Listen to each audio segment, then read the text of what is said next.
La guerra de los campesinos. Carlos había estado ausente de Alemania casi 10 años. Durante aquella época el país había debido hacer frente a graves dificultades, sobre todo en el terreno social. La lucha entre humanismo y escolástica en primer lugar y las declaraciones hostiles contra Roma después habían provocado un clima de inseguridad general que, al evolucionar de lo religioso a lo social, dio rienda suelta a las amenazas de la revolución.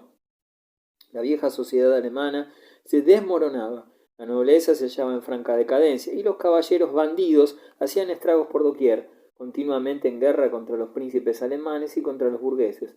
Por otra parte, príncipes y burgueses se oponían con frecuencia tan violentamente entre sí como ante su enemigo común. Entre los aldeanos el malestar era también muy profundo, y el absceso estalló al fin en la llamada Guerra de los Campesinos. En 1524 los aldeanos, desesperados por la insoportable opresión económica y excitados por las prédicas de fanáticos religiosos, se rebelaron en el sur y en el oeste de Alemania, y a los pocos meses el motín se había propagado por todos los territorios situados entre los Alpes y el Harz. Los sublevados exigían la instauración de una clase campesina libre, con idénticas facultades que la nobleza y el clero en la defensa de sus derechos. Al año siguiente, los campesinos plantearon sus reivindicaciones concretas en un documento denominado los 12 artículos.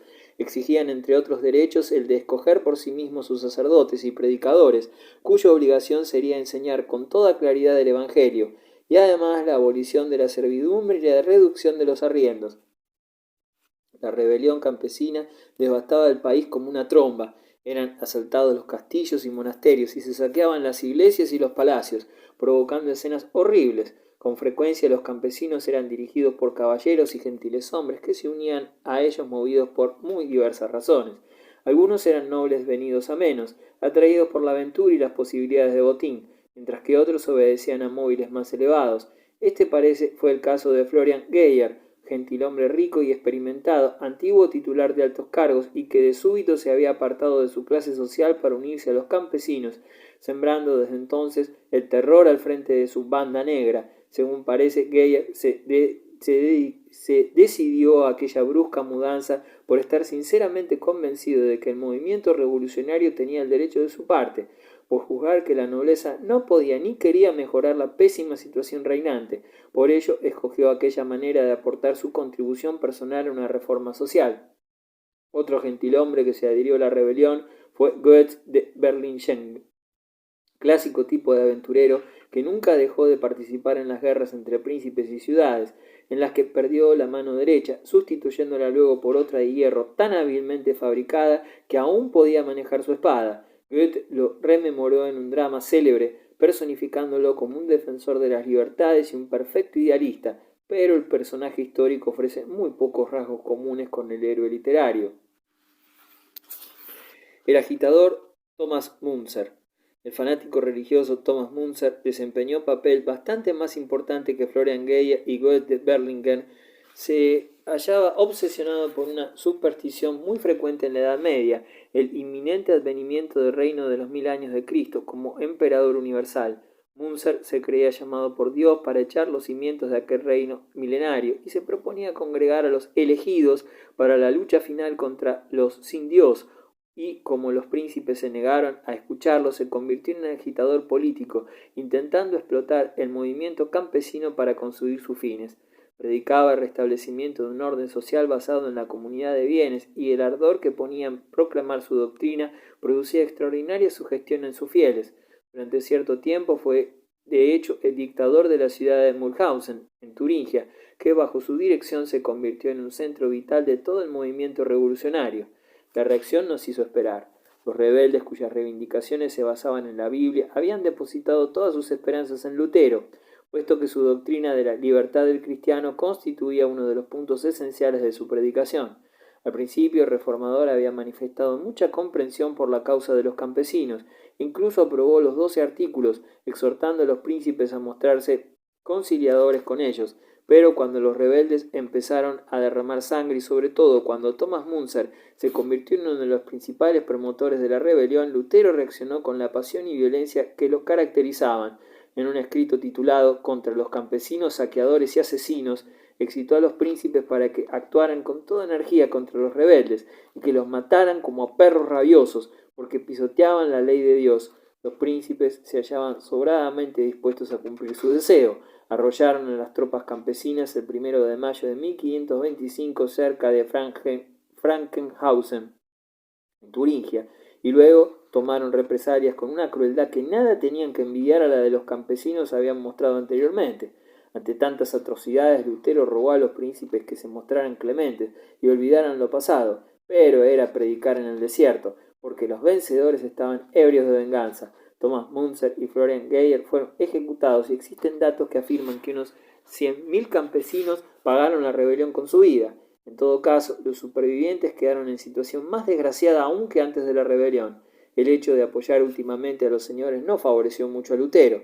Los sublevados lo habían considerado como uno de los suyos, pues era originario de familia campesina y durante 8 años había sido muy popular, pero luego el pueblo consideraba que lo había traicionado y Lutero se concitó el odio general. Los protestantes protestan. El desorden, el peligro y la angustia en que quedó sumida el imperio dieron, sin embargo, resultados tangibles en el aspecto político y religioso. Se celebraron 2 dietas importantes en Espira, la primera en 1526, la segunda en 1529. En la primera se decidió que hasta la celebración de un próximo concilio, los estados del imperio podrían adoptar con independencia su posición en la controversia religiosa existente, haciéndose responsables ante Dios, el emperador y la nación, resolución que no afectaba inmediatamente a los luteranos.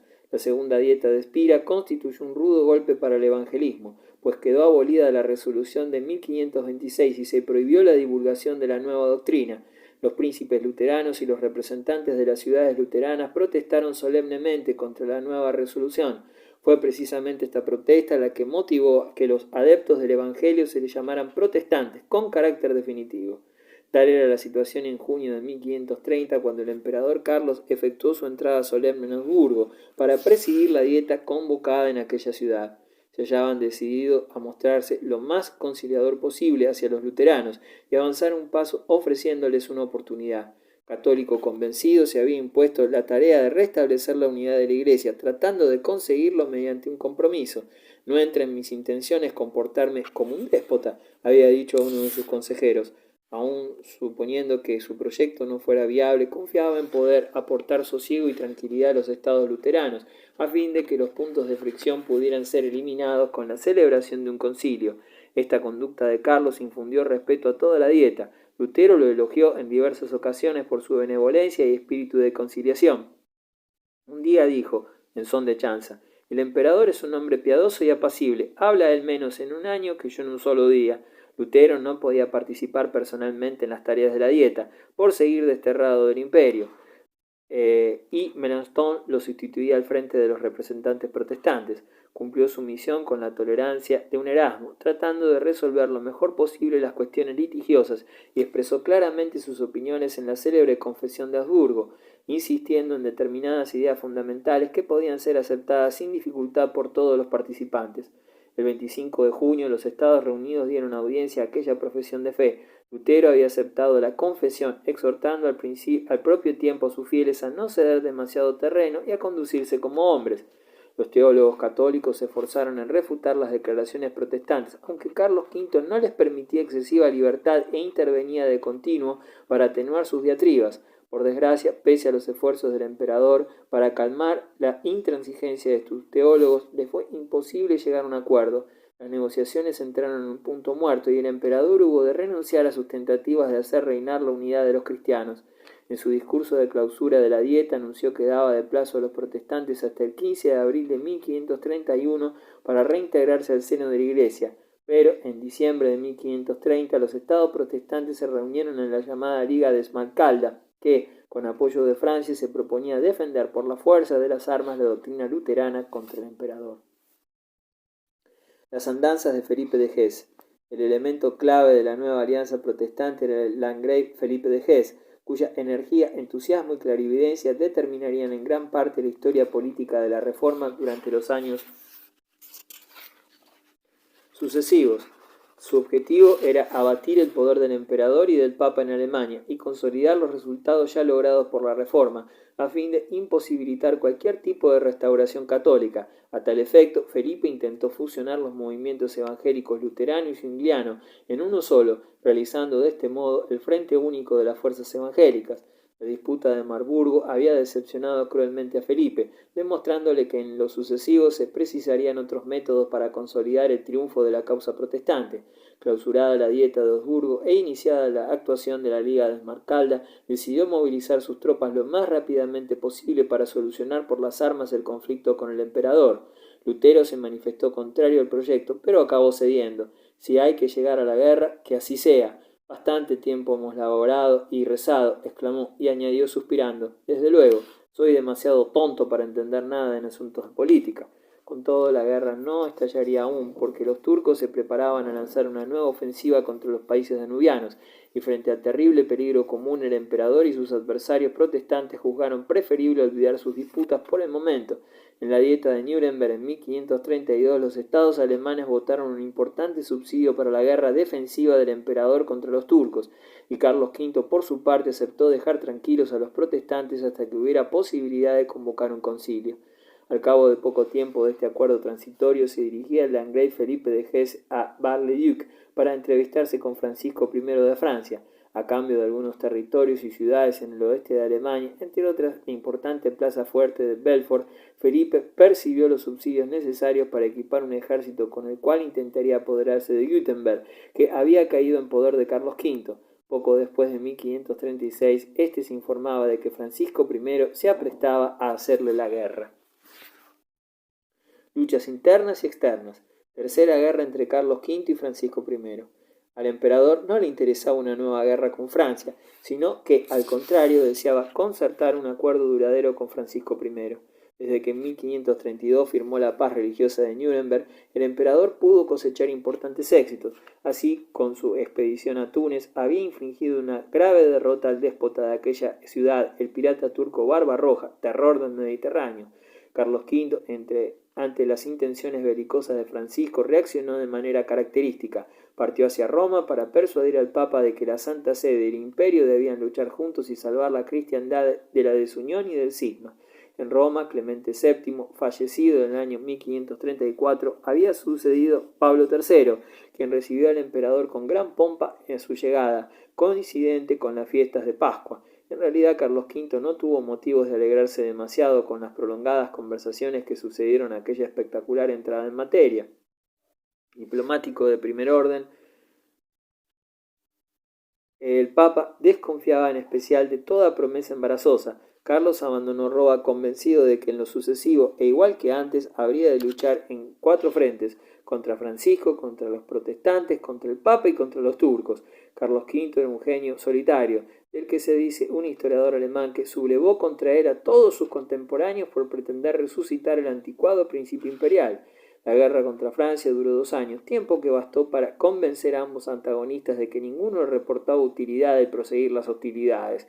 El Papa ofreció su mediación. En 1538 se firmaba en Niza un armisticio de 10 años, sin cesión alguna de territorio por ninguna de ambas partes, manteniéndose íntegramente el status quo anterior a la guerra. El espejismo de un concilio. Desde muchos años atrás, el más caro anhelo de Carlos V era la reunión de un concilio que zanjara definitivamente la cuestión religiosa, pero no era asunto de poca monta llegar a la realización de aquel proyecto, ya que el Papa demostraba escaso entusiasmo ante el temor de que su poderío quedase minado por dicha asamblea.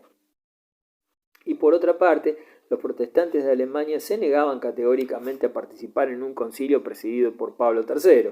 Oposiciones tan diversas obligarían al emperador a dar mayores muestras de energía y a desempeñar el papel principal en todas las escenas políticas entre 1540 y 1550. Su prólogo fue la Dieta de Ratisbona, en 1541, donde los teólogos pontificios imperiales y protestantes se reunieron para debatir una vez más los trascendentes problemas religiosos y políticos del momento. Las partes en conflicto se dieron terreno en algunos puntos y pareció durante algún tiempo que podía abrigarse la esperanza de que se concretara en forma tangible aquel compromiso que tan ardientemente ansiaba el emperador. Por desgracia, pronto recobró sus fueros de la intolerancia y Carlos V tuvo de comprobar de nuevo que todo acuerdo era imposible. No le quedaba entonces otra solución sino actuar contra los protestantes por la violencia armada.